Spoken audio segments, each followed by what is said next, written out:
Jamie, it's all yours. Round of applause for Jamie, please. G'day, guys.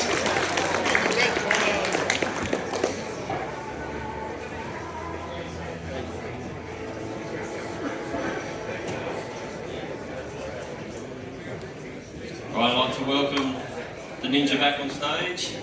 It's my sexy assistant. I did have a naked picture of him to show you later, but it's all missing. We'll ruffle that off later. Okay, the Frank Spider. I'm filling in for Richard today. Richard's couldn't be here. He's been a bit unwell lately, so I'm the ring-in.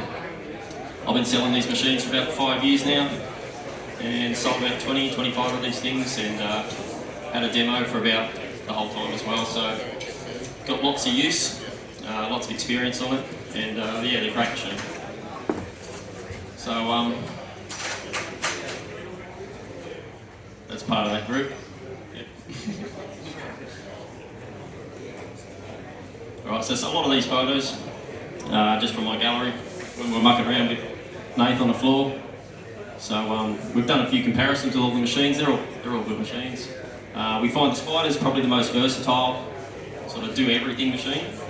The main reasons, with all your push button technology and stuff, you've got variable speed on here. That's probably one of the biggest things I find is really good.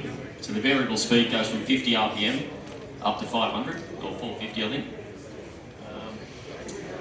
So the low speed, you find with your buffing machines, when you've got your gear-driven machines, they're quite aggressive. So whenever you're going over an uneven area, when you hit an uneven area, your machine starts to bounce and muck around, so you can instantly turn it down and it slows down and it just grinds down to a nice flat slow, and then you can speed it back up to the speed.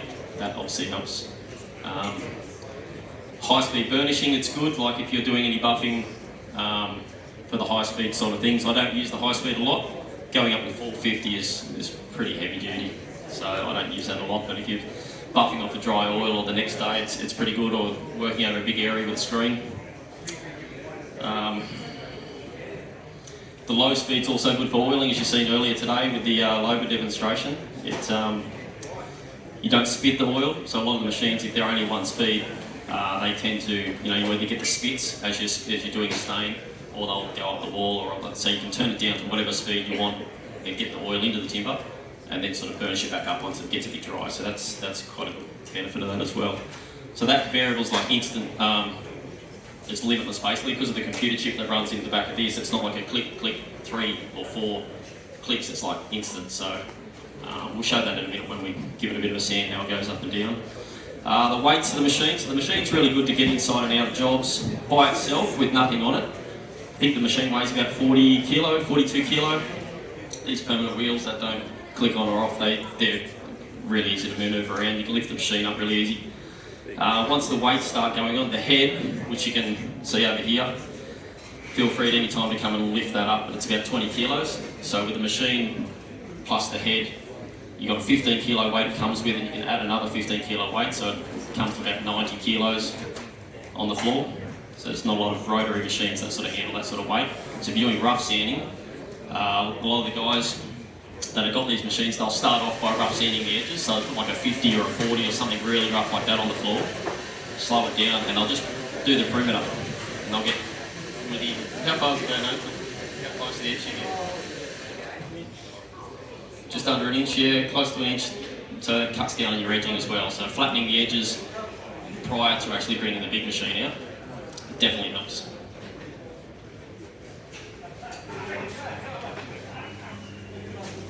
So we'll chuck it on a set there. It's got a 2-phase starter, so a lot of the machines also are quite hard on the gears because when you first click them on, like it goes into its second speed, so it starts like a slow speed and it just slowly winds the paper into it, rather than an instant hit. When it goes instantly, it puts a lot of pressure on the gearing, so that slow start works with that. So we've just got some 60 grip on there at the moment from these guys at Inferno, ATFA. I find they're really good aggressive discs. So they've been really good for the Spider. You can put engine discs on there. The discs are 178. So you can use the ones with the 10 holes in around the outside. That helps with dust extraction, but they will just fit an engine disc. You get a Velcro engine, so you can use the same disc on your engine and this, so you don't have to buy different styles. They it kind of runs just like a polyvac or any kind of machine. You drive it like that, you drive it from the hips up and down. They're exactly the same drive, just like that. I'm not going to follow in the slide, I'll just set it up. So it does hold all the way down, you can see. So you can get down low like that, and that will drive like that to get into tricky areas. This is quite low as well, so you can get in under covers. It fits quite well, sitting so low like that.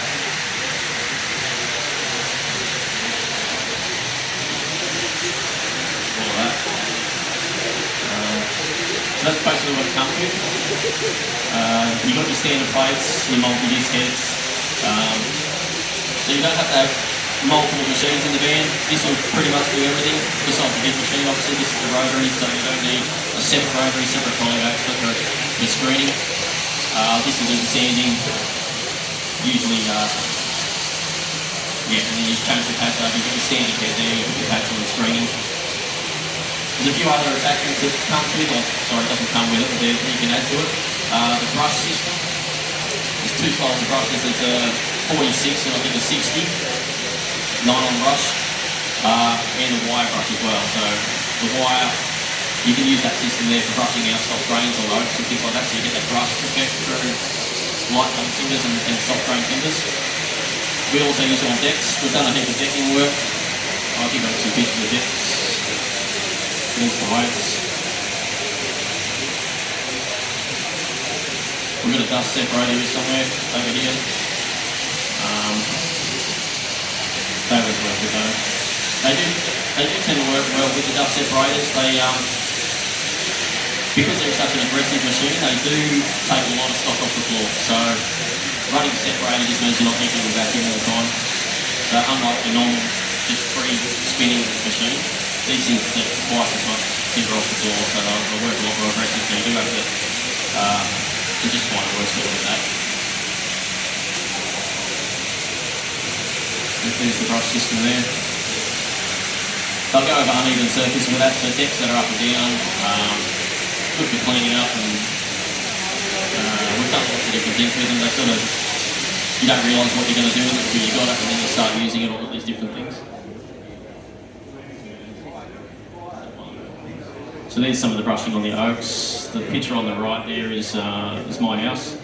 I did that when I first laid that. We wet the floor, so when we did the brush out of the grain with these things, we mopped the floor, completely saturated the timber, and then we used the wire metal, brushed out of the grain wet, then we went dry with the two other brushes and brought it up to that. I ended up finishing it with like a white oil, and then I buffed in a white oil, and then finished it with a hard wax oil over the top, and that came up really good.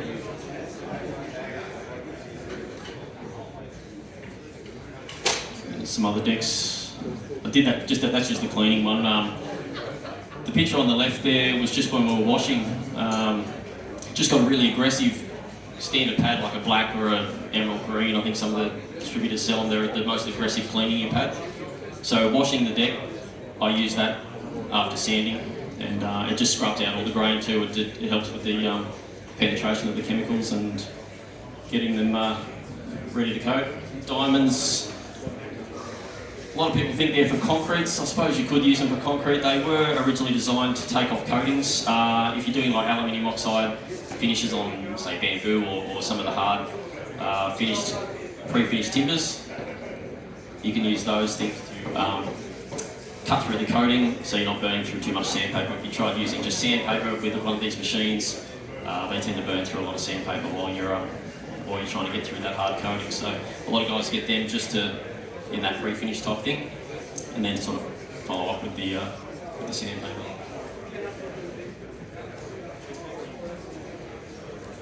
This is our esteemed importer, Richard, having a go at floor sanding probably for the first time in his life, and yeah, he was able to handle it pretty well. It's pretty easy. If you can drive any kind of rotary machine, they're pretty easy to drive.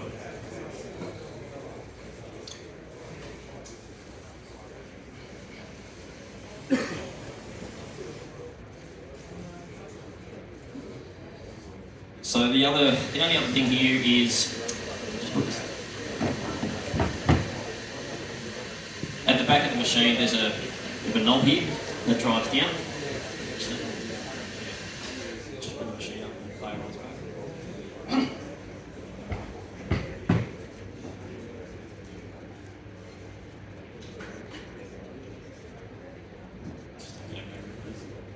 Okay, so the way the gearing system works,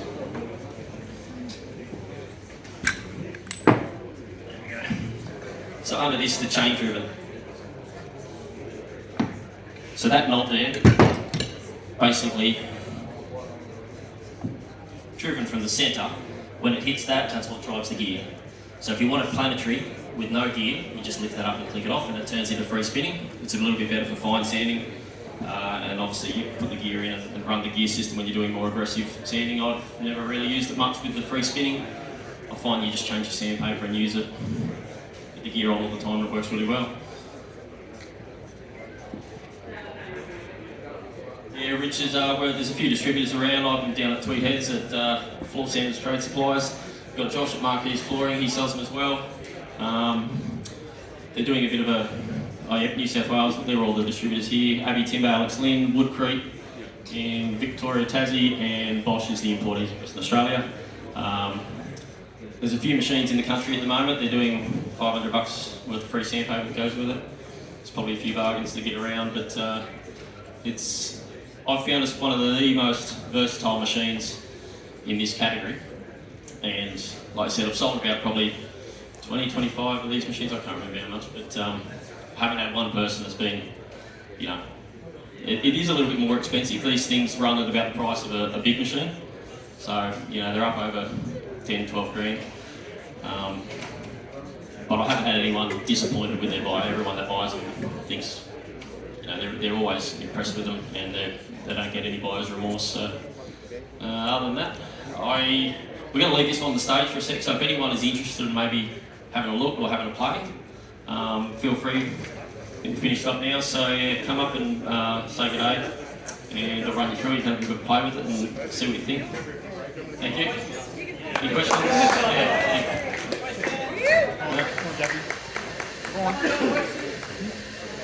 Yeah, you can. No. Right. Yeah. All right. Thanks, mate. Please give them a round of applause. Thanks for Frank Spider, guys. To all our demonstrations today, thank you very much on behalf of the ATFA.